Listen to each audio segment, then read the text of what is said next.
Strage di Barcellona, la salma di Luca Russo, giunta con un volo militare da Roma a Verona poco prima delle 12, poi il viaggio verso Bassano dove è stata allestita la camera ardente. Nella notte i feretri delle due vittime italiane erano atterrati a Ciampino ad attenderli i familiari e il Presidente della Repubblica Mattarella. A Verona l'omaggio invece del governatore Luca Zaia. Psicosi e terrorismo, Termos abbandonato ieri sera sul ponte di Calatrava, fa scattare l'allarme bomba a Venezia, artificieri sul posto, l'allerta rientra poco dopo.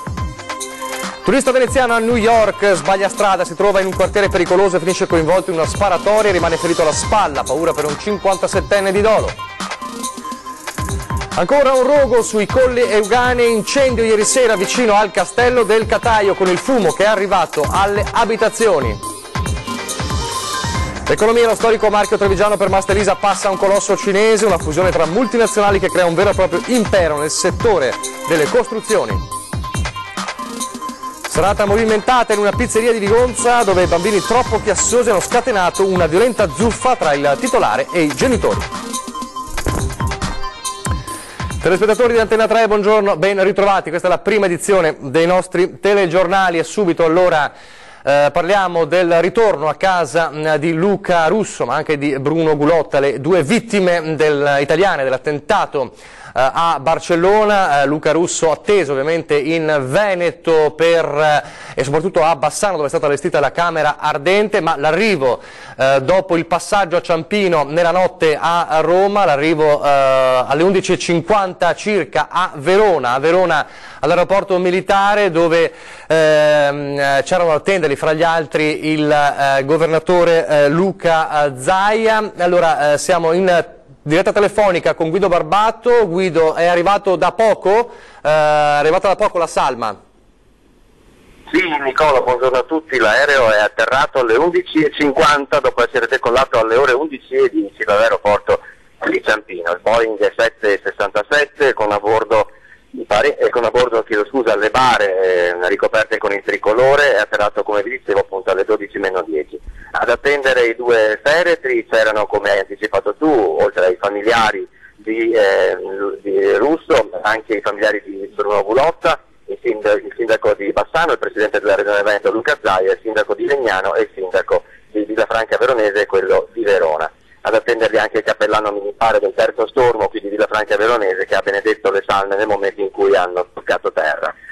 Luca Russo è quindi tornato nel suo Veneto e in questo momento i due feretri hanno lasciato la pista di atterraggio. È stato molto toccante vedere i nuclei familiari trovarsi e anche condividere tra di loro il cordoglio e il dolore davanti alle morti così assurde di questi loro parenti. Il Boeing 767 è partito con ritardo da Roma per problemi al momento sconosciuti, dovevano infatti arrivare molto prima. In questi momenti stiamo raggiungendo appunto il presidente Zaia e le autorità, non so se ce la faremo a parlare con alcuni dei parenti di Luca Russo all'esterno dell'aeroporto militare, struttura ovviamente piuttosto blindata. Allora Guido, facciamo così, ci ricolleghiamo magari quando sei con il governatore Luca Zaia. Mi confermi dunque che le salme, il feretro di Luca Russo è ancora all'aeroporto, quindi non è ancora partito dall'aeroporto, quindi poi la direzione è verso Bassano. Ci ricolleghiamo fra poco. Allora a Bassano proprio c'è l'attesa, perché a Bassano è stata allestita la camera ardente, ovviamente tutta la città che attende di riabbracciare il suo Luca a Bassano. Per noi c'è Anna De Roberto, ci sono Anna De Roberto e Renzo Rigon. Anna, che atmosfera si respira? Allora Nicola, buongiorno. Bassano del Grappa si è svegliata questa mattina sotto un cielo nuvoloso. Adesso non so se lo potete vedere, però si è aperto il cielo, le nuvole sono state spazzate via e davvero ci sono i raggi del sole a toccare quello che vedete alle mie spalle, che è l'obitorio dove è attesa la salma di Luca Russo. Ovviamente arriveranno anche i familiari, la salma sarà scortata dalla polizia stradale, poi sarà accolta da una pattuglia della polizia locale proprio qui nel Bassanese. Il sindaco di Bassano del Grappa, Riccardo Poletto, ha scelto di essere presente a Villafranca, dunque arriverà insieme al feretro di Luca Russo. C'è davvero un silenzio surreale qui all'obitorio, ci sono ancora tante cose da fare, tante cose da decidere, come ad esempio La fiaccolata, quando farla, perché il comune di Bassano del Grappa ha deciso di fare una grande fiaccolata per accendere migliaia di luci ed illuminare la notte della città, per dare l'ultimo saluto a Luca. Durante quella fiaccolata probabilmente ci sarà anche la compagna Marta Scomazzoni. In questo momento, mentre vi stiamo parlando, la ragazza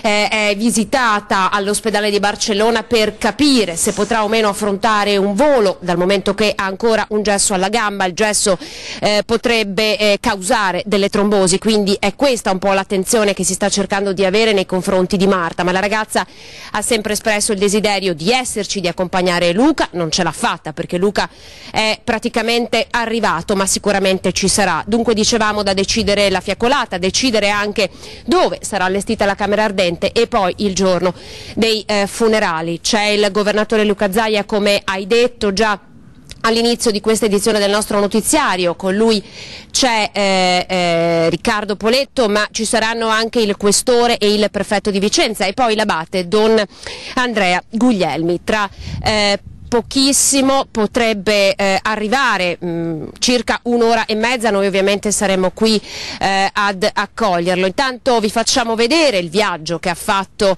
la salma di Luca insieme ai familiari, il viaggio da Roma per arrivare all'aeroporto di Villafranca e poi il saluto del Capo dello Stato, Sergio Mattarella. È passata da 5 minuti la mezzanotte quando il Boeing KC-767 del 14° stormo dell'aeronautica militare, con a bordo le salme di Luca Russo e Bruno Gullotta, uccisi nell'attentato di Barcellona, atterra sulla pista dell'aeroporto di Ciampino. A scendere per primi dalla scaletta i familiari delle due vittime, quindi il saluto del sottosegretario agli esteri Vincenzo Amendola e del capo dell'unità di crisi della Farnesina. Ad attendere la salma di Luca la mamma e la sorella Chiara assieme al Presidente della Repubblica Sergio Mattarella. Dalla parte posteriore dell'aereo i feretri sono stati sbarcati e caricati sui carri funebri per la benedizione del cappellano militare. È a quel punto che il Capo dello Stato si è avvicinato alle bare, rimanendo in piedi per qualche istante di raccoglimento. I familiari, in un dolore profondo ma estremamente composto, hanno raggiunto i feretri. Commovente il gesto di Chiara, sorella di Luca, che con una mano accarezza il vessillo che avvolge la bara. I feretri hanno poi raggiunto l'Istituto di Medicina Legale per gli esami autoptici. Questa mattina, poco dopo le 11, il volo che porta le vittime in Veneto.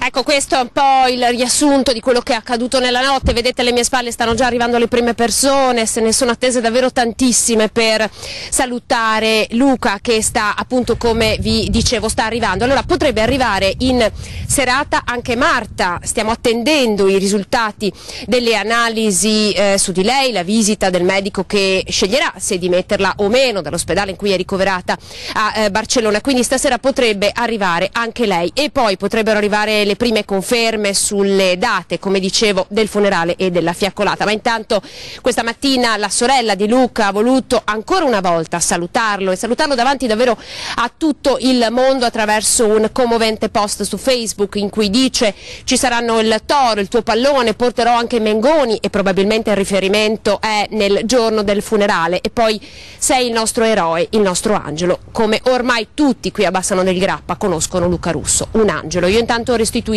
la linea. Grazie Anna De Roberto. Allora, ci ricolleghiamo al termine del telegiornale per capire se la salma di Luca Russo è arrivata. Noi ci spostiamo invece adesso a Venezia, dove ovviamente in questi giorni successivi all'attentato di Barcellona, come sappiamo, l'allerta è massima. Ci sono stati anche numerosi vertici dei comitati per la sicurezza, e chiaramente basta poco per creare l'allarme e la psicosi. Anche un termos abbandonato sul ponte di Calatrava, ovviamente a Venezia. È successo ieri sera.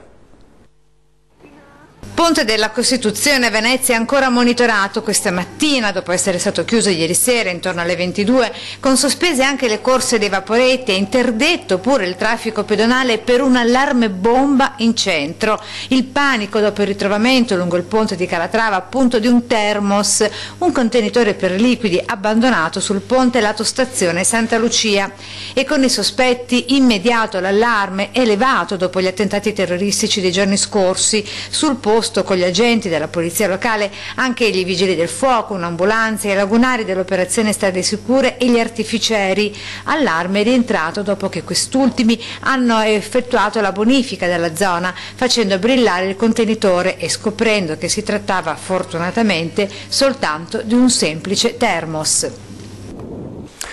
Restiamo però in ambito veneziano perché c'è un turista, un 57enne originario di Dolo ma che risiede a Mira, che ha avuto una bruttissima esperienza da turista a New York. Ha sbagliato strada e si è finito in un quartiere dove probabilmente non era molto semplice passeggiare, è finito in una sparatoria ed è rimasto ferito. Fortunatamente non è in pericolo di vita. Allora ci racconta tutto in diretta telefonica per noi Ilaria Marchiori. Ilaria.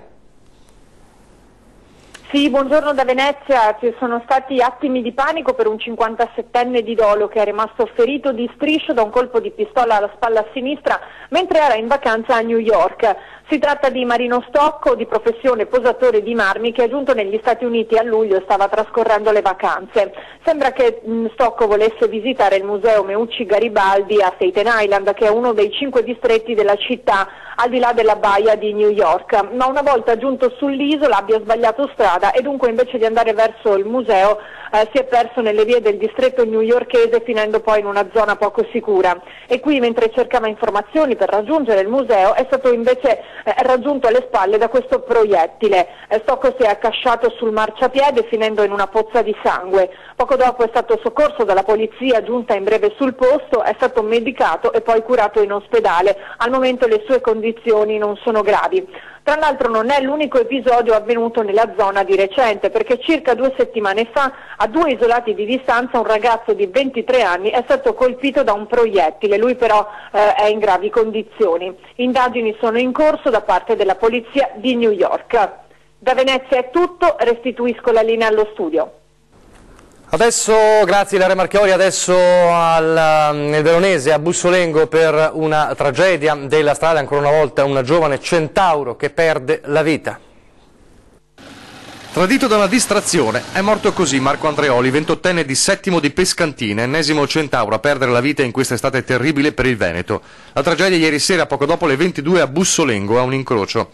Il giovane in sella alla sua Ducati proveniva da Verona e la vista della luce verde al semaforo forse l'ha indotto a accelerare l'andatura. Ma proprio in quel momento, nel senso di marcia opposto, un autobus di linea dell'ATV stava svoltando a sinistra. Nel vedere il pullman che stava occupando la corsia in cui si trovava, il giovane centauro, forse tentando di frenare, ha perso il controllo della moto e, secondo le testimonianze di alcuni passanti, è caduto a terra.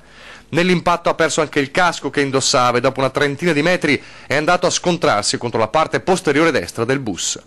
L'impatto è stato devastante e quando sono arrivati i soccorritori con l'automedica e l'autoambulanza dal vicino pronto soccorso dell'ospedale Orlandi, purtroppo per lui non c'era più nulla da fare. D'allarme roghi sui Colli Euganei, lo sappiamo, ancora fiamme ieri sera, un incendio che è arrivato vicino al castello del Cataio ed è arrivato anche alle abitazioni il fumo di questo rogo. Ancora fiamme sui Colli Euganei, dove ieri pomeriggio è divampato un violento incendio, non si sa ancora se di natura dolosa.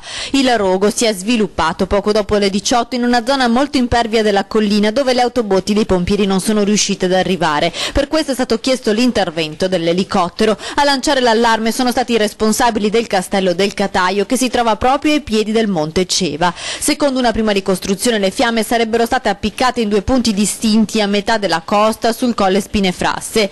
Numerose telefonate al numero d'emergenza dei vigili del fuoco da parte di chi abita nei dintorni, perché a causa del vento il fumo denso era sceso verso valle e le abitazioni. Dopo molte ore i pompieri hanno circoscritto le fiamme, si teme che ad agire possa essere stato nuovamente un piromane. E fiamme e fumo anche nel Dipartimento di Psicologia dell'Università di Padova in via Venezia. L'allarme è stato lanciato poco dopo le 2 della scorsa notte da una guardia giurata che durante il giro di controllo ha notato del fumo. I vigili del fuoco hanno domato le fiamme, divampate a causa, sembrerebbe, di un cortocircuito di un quadro elettrico. I danni sono in via di quantificazione. L'economia adesso con lo storico marchio per Mastilisa che passa a un colosso cinese, una fusione tra multinazionali che crea un vero e proprio impero nel settore delle costruzioni. Da Estremo Oriente a Estremo Oriente, ma la sostanza è più che italiana, è targata nord-est, marca trevigiana. Uno shopping da 467 milioni di euro. Shopping cinese anche nel settore delle costruzioni. Lo storico marchio italiano per Mastilisa, trevigiano di Vittorio Veneto, passa di mano dalla multinazionale giapponese della Lixil al gruppo cinese Grand Land. L'acquisizione, secondo i vertici, consentirà alla società di unire le proprie complementarietà con un'altra azienda leader di mercato di dimensioni globali. L'attuale amministratore delegato della società, Riccardo Mollo, che continuerà a ricoprire lo stesso ruolo dopo il completamento della integrazione, ha assicurato che la società manterrà la sua autonomia a livello operativo. Una realtà fondata da Vittorio Veneto nel 1973 con il nome di Industria Serramenti in Alluminio.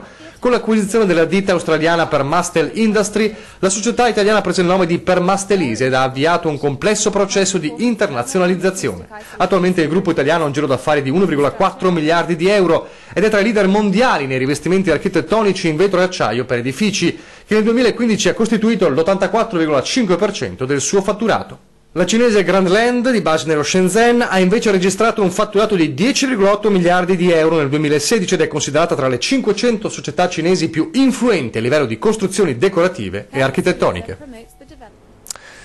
A Padova ora, dove parliamo della riqualificazione dell'ex foro Boario, che in queste ore è in corso, ieri l'apertura delle buste. Loro sono preoccupati i cittadini che si rivolgono al sindaco, il neosindaco Sergio Giordani, e dicono mantenga la promessa della campagna elettorale. Intanto è previsto un sit-in di protesta.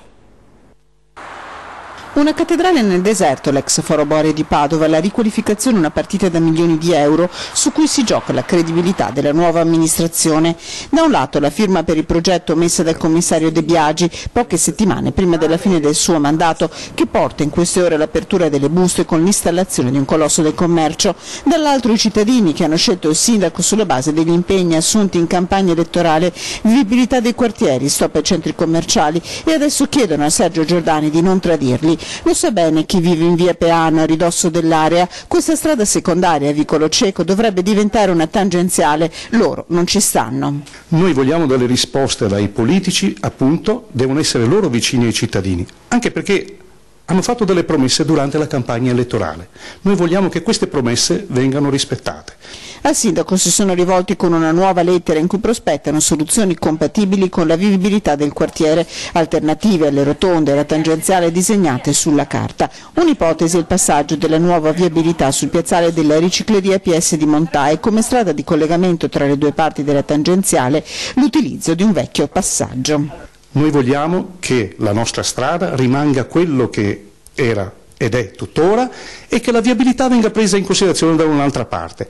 Anche i cavalcavia e le bretelle nuove previste dalla viabilità sono infettive, secondo me, per quanto riguarda anche la zona di rispetto a un cimitero che è monumentale, come monumentale vorrei dire anche la cattedrale di Davanzo. Si è pensato anche quindi a evitare altri due nuovi accessi in tangenziale che potrebbero essere pericolosi e magari anche inutili, e si è pensato anche di rivalutare uno spazio che è conosciuto da pochi, che è un vecchio passaggio ciclopedonale, che è un vecchio passaggio che passa sopra il cavalcavia. L'unione fa la forza, recita un vecchio adagio. Da un gruppetto di residenti il comitato si è allargato a 4, quasi un coordinamento che attraversa la barriera ideale rappresentata dalla tangenziale, perché il progetto, in attesa dell'installazione del centro commerciale, riguarda anche l'area di Chiesa Nuova e del cimitero Maggiore. Noi speriamo che sia possibile dialogare in realtà con questa amministrazione, che abbia la voglia di cercare insieme a noi delle altre soluzioni che sono, io penso, possibili. Adesso una breve pausa pubblicitaria, poi ancora servizi, e torneremo a collegarci con Bassano del Grappa per l'attesa per l'arrivo della salma di Luca Russo.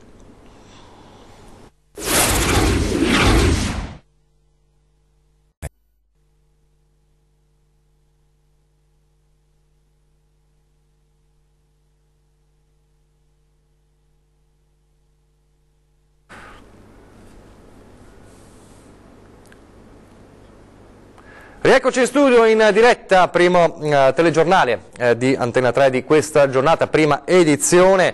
Ieri l'anniversario e in serata la messa in suffragio come ogni anno a Gorgo al Monticano per i coniugi Pellicciardi uccisi brutalmente 10 anni fa. Presente in chiesa anche l'ex sindaco Firmino Vettori, che è tornato sul nodo della sicurezza. Qualcuno dice ma forse adesso siamo un po' più sicuri, non mi sembra che siamo più sicuri, credo che chi doveva fare qualcosa ha ancora fatto troppo poco. 10 anni dopo il massacro di Guido e Lucia Pellicciardi nella dépendance di Villa Durante a Gorgo al Monticano lascia aperti strazianti squarci di ricordo e interrogativi sulla sicurezza nella Marca che il duplice omicidio di quella notte scosse in tutta la sua violenza. A Gorgo la messa per ricordare i coniugi brutalmente uccisi, in prima fila come sempre Daniele Pellicciardi, la moglie Cristina e i 2 figli. Nelle parole del parroco il pensiero alle vittime di quella furia cieca. Sono tuoi figli, nostri fratelli, non sarebbero dovuti morire così. Padre nostro, accoglili nel tuo seno. Ascolta la nostra preghiera, Dio di salute, per coloro che portano in sé ancora le ferite aperte. Ma anche agli autori di quella orribile mattanza. Ti invochiamo per la conversione autentica di chi odia e usa violenza. Sia messo in grado di non nuocere più ai fratelli e sia dato loro di piangere lacrime autentiche di pentimento e riparare il male commesso. Ferite che il tempo ha trasformato in cicatrici impossibili da cancellare. Sono passati 10 anni ma mi sembra ieri, è vero, a volte certe cose si cerca di dimenticarlo, questo non si può dimenticare perché sì, morire dobbiamo morire tutti quanti, ma non così. Neppure a Gorgo è stato possibile, dice l'ex sindaco, prendere provvedimenti in tempi celeri per far sentire i cittadini più sicuri a casa propria. Ci abbiamo messo 9 anni per mettere in funzione qualche telecamera che per carità sicuramente è un deterrente, tutto aiuta. E mi piacerebbe sapere di più se ha mosso la coscienza della gente, perché le telecamere non fanno miracoli. È brutto dire è servito, non lo so se è servito a quello che è successo, sicuramente ha cambiato qualcosa.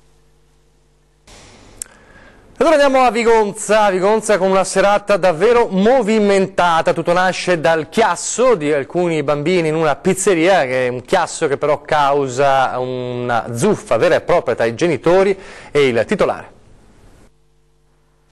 Alla fine in una pizzeria di Vigonza sono dovuti arrivare anche i carabinieri al termine di una furiosa lite tra il gestore del locale e un genitore i cui bambini, a quanto pare piuttosto vivaci, disturbavano sia il lavoro dei clienteli che la cena del resto della clientela. Le osservazioni del proprietario del locale hanno scatenato un'animata discussione nella quale il titolare e un cameriere sarebbero anche stati colpiti a un braccio e al volto.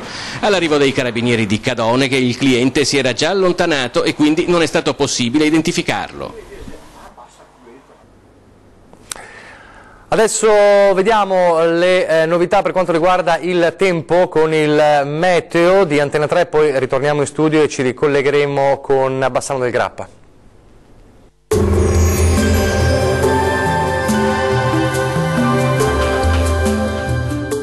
Acqua Estate, annuale Venezia, il parco acquatico per famiglie e ragazzi. 8 piscine, idroscivoli, animazioni. Acqua Estate è annuale Venezia. Sarà una bella giornata di sole sulle nostre regioni, l'alta pressione delle Azzorre porta il bel tempo ovunque. Vediamo il dettaglio. Sul Veneto ampio soleggiamento, saranno previsti tuttavia nubi sparse diffuse, talora anche con qualche locale addensamento sui rilievi, ma senza alcuna conseguenza. Diamo uno sguardo alle temperature, le massime saranno comprese tra i 23 e i 28 gradi, minime tra i 15 e i 21 gradi circa. Andiamo ora a vedere che tempo farà sul Friuli Venezia Giulia, pressione in aumento, tempo soleggiato ovunque, da evidenziare una locale parziale nuvolosità sulle pianure e sulle prealpi. Temperature miti un po' sotto media, massime tra i 24 e i 26 gradi, minime tra i 13 e i 16 gradi circa. E concludiamo con uno sguardo alla situazione del Trentino Alto Adige. Anche qui avremo bel tempo soleggiato su tutti i settori, più nubi sparse tuttavia sulle aree centro-occidentali del Trentino e sulle Alpi di confine. Temperature estive piacevoli, massime tra i 26 e i 29 gradi, minime tra i 15 e i 17 gradi circa. Il mare sarà poco mosso, localmente quasi calmo nel Golfo di Trieste. I venti deboli da est, localmente moderati sulla laguna di Venezia. Dal meteo di Antena 3 è tutto, arrivederci.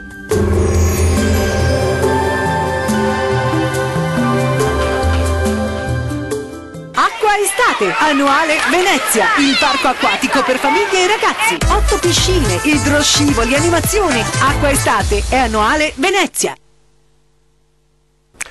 Siamo in chiusura, io vi ricordo 20:10 questa sera, l'ospite, abbiamo visto il servizio sulla messa in suffragio dei coniugi Pellicciardi e proprio questa sera ci sarà Daniele Pellicciardi, ospite di Marta Marangoni, quindi si tornerà a parlare del massacro di Gorgo al Monticano e anche ovviamente della questione sicurezza che riporta in luce questo anniversario, questo decennale. Allora, come promesso, io vedo sul monitor in questo momento la nostra Anna De Roberto, perché torniamo a Bassano del Grappa, dove fra pochissimi minuti è attesa la salma di Luca Russo. Anna, che novità ci sono? Eccoci Nicola, allora la novità che vi possiamo dare sono due. La prima è che il feretro di Luca è partito esattamente 15 minuti fa da Verona, per cui arriverà a Bassano del Grappa tra circa un'oretta e un quarto. Come dicevamo, ci sono già delle persone che sono arrivate ad accoglierlo, e poi abbiamo anche sentito al telefono lo zio di Marta Scomazzone, la fidanzata di Luca, che in questo momento si trova ancora ricoverata. Ci ha confermato che questa mattina Marta è stata visitata, ci ha anche confermato che probabilmente Marta non arriverà questa sera a Bassano del Grappa. Lei aveva espressamente chiesto di poter viaggiare insieme al suo Luca. Questo non è possibile e dunque forse potrebbe arrivare nella giornata di domani. Finché non arriverà Marta non verrà organizzata alcuna fiaccolata, questo l'aveva già detto il sindaco di Bassano del Grappa. Altre cose, come vi dicevamo, sono ancora tutte da decidere, come ad esempio la data del funerale, ma anche il luogo in cui allestire la camera ardente. Intanto tante persone si sono davvero avvicinate alla famiglia di Luca per portare dei fiori all'appartamento, per salutarli, e ieri è apparso anche un cartello. Sono i ringraziamenti della famiglia proprio nei confronti di tutte le persone che stanno dimostrando vicinanza. A Bassano del Grappa il sindaco ha chiesto che il giorno del funerale ci sia lutto cittadino, che tutte le attività produttive si fermino per dare l'ultimo saluto a Luca. E poi c'è in piedi un'altra questione, quella di dedicare al ragazzo mancato a soli 25 anni un parco della città oppure addirittura una strada. Questo sarà ancora tutto da capire. Per ora il sindaco ha fatto sapere che vuole aspettare di capire che cosa vogliono fare i familiari, da qui poi partirà tutto il resto. Altre novità non ne abbiamo, siamo qui in attesa che arrivi il feretro di Luca Russo con la famiglia. Grazie Anna De Roberto, e buon lavoro a te e ai nostri inviati nella redazione di Bassano del Grappa. È davvero tutto questa sera, ovviamente vedremo tutto, vi racconteremo questa giornata davvero intensa a partire dalla nottata dell'arrivo delle salme a Ciampino e poi l'arrivo a Roma e l'arrivo a Bassano del Grappa, ovviamente nei nostri telegiornali a partire dalle 18:30. Davvero tutto, grazie per averci seguito, arrivederci.